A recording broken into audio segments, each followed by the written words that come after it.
Shiva Purana episode 2 సృష్టి ఆరంభకాలం. బ్రహ్మదేవుడు తాను సృష్టికర్తనని, విష్ణుమూర్తి తాను స్థితికరుడినని, నేనే గొప్ప అంటే నేనే గొప్ప అని వాదించుకుంటున్నారు. ఆ వాదన కాస్త యుద్ధానికి దారితీస్తుంది. బ్రహ్మదేవుడు పాశుపతాస్త్రం, విష్ణుమూర్తి మహేశ్వరాస్త్రం ప్రయోగించడానికి సిద్ధమవుతారు. ఆ 2 అస్త్రాలు తగిలితే ఈ సృష్టి ఇప్పుడే అంతమైపోతుంది. సరిగ్గా అప్పుడే ఆ ఇద్దరి మధ్య ఒక మహా అద్భుతం సంభవిస్తుంది. కోట్లాది సూర్యులు ప్రకాశంతో ఆకాశం నుండి భూమి వరకు వ్యాపించిన ఒక అనంతమైన అగ్నిస్తంభం ప్రత్యక్షమవుతుంది. ఆ వెలుగు ముందు బ్రహ్మ విష్ణువుల అస్త్రాలు నిర్వీర్యమైపోతాయి.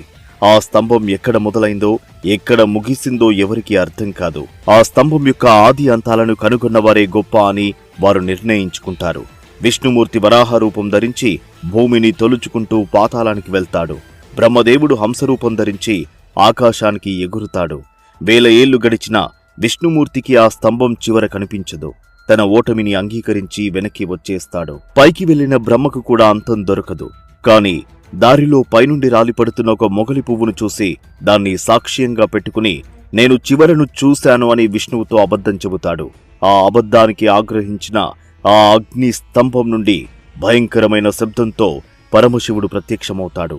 శివుడి ఆ రూపం చూసి బ్రహ్మ విష్ణువులు గజగజ వణికిపోతారు. శివుడు అబద్ధం చెప్పిన బ్రహ్మదేవుడికి ఎలాంటి శిక్ష వేశాడు? అసలు బ్రహ్మదేవుడికి భూలోకంలో పూజలు ఎందుకు ఉండవు?